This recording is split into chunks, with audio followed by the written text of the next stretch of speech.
We're hours away from war, part 2. Welcome aboard. All right, so we were talking about the 6 reasons why we are going to war with Iran. And the first one was nuclear proliferation. I got the word out. Wow. Wow, I should get a gold star. I could speak the English. Now, here's another reason why we might be going to war with Iran. A while ago, Trump said if Iran continues to execute political protesters, that we would bomb the heck out of Iran. And they stopped executing these prisoners, but then they started it up again. And they have now unalived, according to Iran, 32,000 dissidents. That's a big number. That's a lot. That's a big number. So, I mean, what do you think? Do you think it's worth taking out the regime in Iran because they are unaliving their own people? I'm going to be the horrible person for a minute and say that's a lot of people, but I want to put it in context. What about other countries? I mean, we have countries that are committing genocide right now. Mm-hmm. China. Yeah, China's killing the Uyghurs. There are countries in South America, there are countries in Africa right now that are literally enslaving people, killing people, genocide. So 32,000 is a big number. Don't get me wrong. And, you know, I have no problem pushing a button for one life, let alone 32,000. But in the scheme of things, is that the smart move to go to war? There's the question. And I realize there's going to be a lot of people that say, even if they hurt a puppy, it's worth going to war. But I'm not prepared to send people like my kid over to another place because they're killing their own people. I mean, at that point, why don't we go into North Korea? Exactly. There are so many places we have to go to the one that makes the most sense at that time. You know what the worst thing about this is? I am in a bad position where I really have to say, Jeremy, you're right. I hate doing that. I hate saying that you're right. I mean, don't get me wrong. I hate the idea too. Yeah, I mean, but if it's a side benefit, okay, I'll take that. Yeah. But should that be the reason to go to war? I think not. Not for us. All right, reason number 3 of 6, we've moved 2 carriers there. If you're going to have them... Does this fall under the phrase that I always like to use? Let's hear your phrase. If they make you buy the toys, if you make them buy the toys, they're going to want to use the toys. Yeah, absolutely. I use that with my students all the time. We have the toys. They're there. We've got the most powerful ship ever built sitting right there. And we're going to use it along with the Lincoln and with 2 carriers. This is why we moved the Ford there. You can have extended duration sorties. You can go 24/7. Whereas if you just have one carrier, you do need a break for maintenance and things like that. And also what you don't realize is I think carriers have to land into the wind or they take off into the wind. They actually have to point the carrier. You take off into the wind because that gives you more lift going up. So this and then you land coming in from the wind. And I do know it takes a while to move a carrier to pivot it. That's actually the technology like cruise ships have that pivot on a dime to turn the cruise ship. That actually started from carriers so that they could move them to keep in the wind. And so I would assume, I realize these are on 2 separate parts of the Middle East there, but I would assume that also means that no matter where the wind is, you can make sure there's at least one carrier ready to go at any time. We did say that Iran has a new missile, and they are claiming that they will be able to sink the most advanced warship ever built. I'm calling bubkas. I bet they could, if it could get there.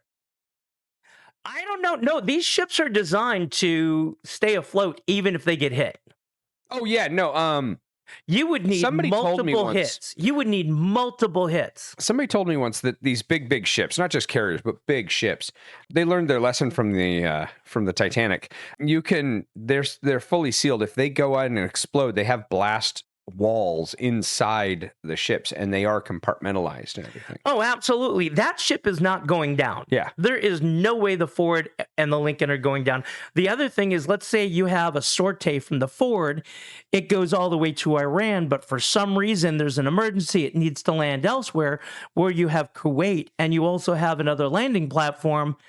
the Lincoln. And in an emergency, if you need to land, they can put these big nets up.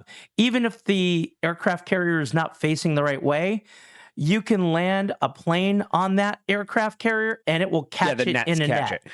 A friend of mine, way back in the 90s, actually was the guy who managed the cable that they catch with the tailhook to stop the planes. Mhm. And he said those cables break constantly. Oh, they do. So I want to.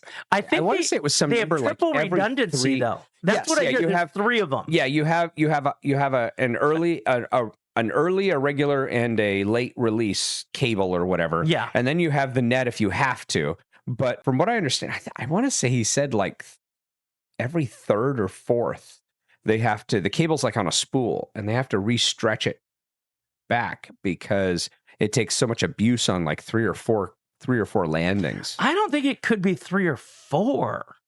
It was a surprisingly small number. Really? Then I think you're stopping this massive jet in like feet. And so there would be a lot of stress at that hook point. And so I'm wondering if the cable, it's the case of Maybe you get past that hook point. Maybe it's like on a reel system where That's what I mean. they put it. So they guide it through, and then every once in a while they have to change out the spindle or whatever. Think for all you old people, and for millennials, you're just going to have to imagine cassettes. And I think it's a case of like right in the middle of the tape line, they catch it, they damage that spot after a few, and then they got to reel it until that spot's not in the line anymore. You know, if anybody out there knows or is willing to look it up, drop a comment. Oh, and while you're at it, you know what? Like and subscribe. We gained 8 or 9 people last week. We started at 98, and we're now at 107. Yeah. And so, that's 9 people. We would love to get 10 or more teacher people. Can do math. I can do some math. Reason number 4 of 6. There are claims that Israel is pressuring the United States and dictating to us what the United States should do. You know, I'm sorry, no. You've got people who think that Israel controls the world, that there's this Jewish cabal, and Jewish people control the entire world. And I was at the meeting last week, and we decided that we don't. You only control 2/3 of it? And, you know, I've talked to Rabbi Shmuley, and he says it's not true, too. I think that's a bunch of nonsense. Israel is an ally. It's the only republic, democracy, constitutional republic in the Middle East. All these other countries are not democracies. Nope. None of them. And so, of course they're going to be an ally. And of course we're going to work with them because we get a lot of technology from them. But that doesn't mean they control us. That's true. Now, I do have one quick question to ask. So down there below Saudi Arabia, is that like an old English country? Yemen? Yemen. But you know what? Okay, sorry, you're looking at Yemen. Yemen. You know, to that bad joke, all I've got to say is this: oh man, Oman. Oh, I didn't even read that. My glasses didn't. Oh my gosh, that is terrible. I didn't even see that one. To the people of Yemen and Oman, please don't send an official complaint. No, go ahead. Comment. Yeah, comment. Okay. Go ahead and comment. Bad press is good press. All right. So reason number 5 of 6, and this actually does make sense. Right now, oil, the markets are well supplied. Yes. There's a lot of oil right now. Prices are relatively low. I looked at the prices. Texas crude is $66 to $72 a barrel. I'm sorry, Texas is $66 a barrel. Brent crude is $72 a barrel, which isn't bad. They had predicted that Texas crude would be down to $61 a barrel. So it's a little bit more expensive, but that's because the markets see that there is a possible conflict in the Middle East. So they're kind of preemptively, what's the word I'm looking for? They are predicting. Yeah, they're keeping it a little high. Yeah, well, it's because people think the price is going to go up if war starts. Well, and the speculation. One thing, they're speculative. There you go. Thank you. I couldn't think. And the one thing, because I would say a decent chunk of our audience is in California. the price of crude directly affects gas prices, but in California, it doesn't affect it as much because we have so many taxes and so many other regulatory fees that kind of screw with it. I was just in Colorado. How much? 240 something. God. 240 something. And it was hilarious because I rented a car and the lady says, well, if you bring it back, not full, you're supposed to pay a fee per gallon. And I'm like, well, how much am I paying if I don't bring it back full? Because I knew I was coming back in the middle of the night and I just didn't want to go find a gas station at like 3 a.m. And the lady says, well, it's going to be $2.60 a gallon. And I'm like, you know what, lady? That's like a 10-gallon tank. You go right ahead. I have an electric vehicle. And so I don't notice gas prices as much, but I think I just drove by a gas station and it was something like $4.50 a gallon. Oh, yeah. No, I get it from the local casino right here, and it's like $3.70 something. And that's 20 cents higher than it was a few months ago from that gas station. Yeah. But you know what? I love the people complaining that President Trump has not brought the cost of gas down.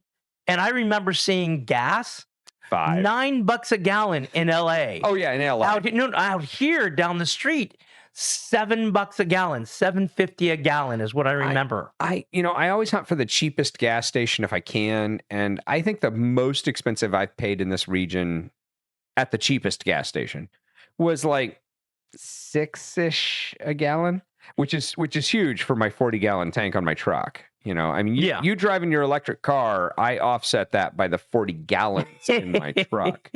So I did it the other day, and I took a picture of it and shared it to a friend, and it was like, how do you afford that? I'm like, well, I eat cheap. Well, yeah, gas has gotten better. It is in the long. Now it fluctuates up and down, and it's going to probably go up a little bit, but it's really going to come right back down. It will. All right. So our next and last reason, the Iranian regime, it is really weak right now. They have protests galore for several weeks. You had protests every day going on, and the government was arresting people and disappearing them, and that's part of the 32,000 people that are dead. And then all of a sudden, the protests stopped. Well, now they're starting up again, and people are out there screaming for the crown prince. I can't remember his name, screaming for the crown prince to come back, and they want to be rid of this theocratic regime. Well, the other thing too is, if I'm not mistaken, Iran was actually pretty modernized as far as like their beliefs in the 60s. So we're talking less than 60 years. They've gone from 47 years. Is it 47? It's 47 years. And you see pictures, and there's women in, I'm not going to say they needed to be in these, but women able to wear mini skirts, able to go to school. There are colleges and universities with co-ed and all these things. And you look at it and you're like, oh, that's a modern world. And they are basically back to the Stone Age in less than 50 years. In the 50s and 60s, like you said, women were wearing modern fashion. Yeah. They had their hair in updos, the whole thing. And if you take a picture, they listen to the Beatles. Well, if you take a picture from Iran and put it next to somebody who's in Hollywood, California with palm trees and everything like that, you could not tell that was Iran or Hollywood, California. I did a cultural studies class for my credential way back when. I guess it wasn't way back when, but 8 years ago or more. And they showed a picture and they said, where is this taken? And I'm like, somewhere, it looked sunny. It looked, there were palm trees, looked like, it could be LA, could be that, and they said, that's Iran. And then they showed that exact same location, that exact same picture in, I think it was 2004. And everybody was in burqas. It was, yes. The clothing was absolutely different. Very, very different. They played a musical clip, and this is where I said the Beatles. They were listening to the Beatles in that time frame, and now they're not allowed to listen to anything but, I guess, the religious music of their women, of whatever it is. And women in Iran are rebelling against the government, risking beatings or unaliving because they're taking off their burqas. They are done. Yep. They are done with the religion being shoved down their throat. You've got a regime that has mismanaged things to the point that their capital city, Tehran, as we did in the said in the show not long ago, they're running out of water. Mm-hmm. They're running out of water. Of course, so is LA, but still. Yeah. So here's my question for you. When do you think we're going to war with Iran? Because I know I have a date. I know exactly when I think it's going to happen. You know, if we're going to do the football pool, I'm going to go with Wednesday of next week. So a week from Wednesday. A week from Wednesday. A week from Wednesday, which would be like the 4th-ish. I don't have anything in front of me. I'm not allowed to have anything digital in front of me. Okay, so you're guessing the 4th. I think it's the 4th. March It's 4th. Wednesday. Okay. Yeah. All right, this is what I'm guessing. On Thursday, we have agreed to have another meeting with Iran to negotiate a deal. I really think that if that does not go well, we're looking at Friday, Saturday, or Sunday. You know, nobody wants to go to war on a weekend. Yes, they. That's usually when people go to war.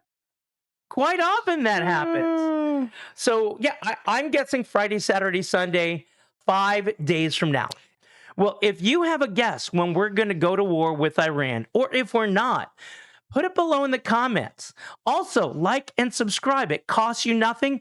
Our goal now is to get to 500 subscribers. So we're going to put a big goal up there, 500 subscribers. We're at 107. I'm looking forward to hitting 500. And you could be an early subscriber to Teachers and Train Stations, and we would really appreciate it. And you know what? If you've listened this long, you're getting something out of it. So make sure you keep getting it. And you know what? One thing I want to say. Go ahead. You know, I understand a lot of you are watching videos, watching reels, watching all these things, and you're just inundated with all these people telling you to like and subscribe. Tell you what, if you've already reached your quota of like and subscribe for today, tomorrow, the week, the month, however many it is, just think of us next time around. We'll be here. And with that, we'll see you at the next stop.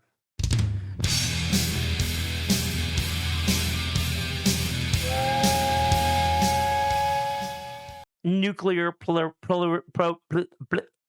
we haven't done that. That's terrible.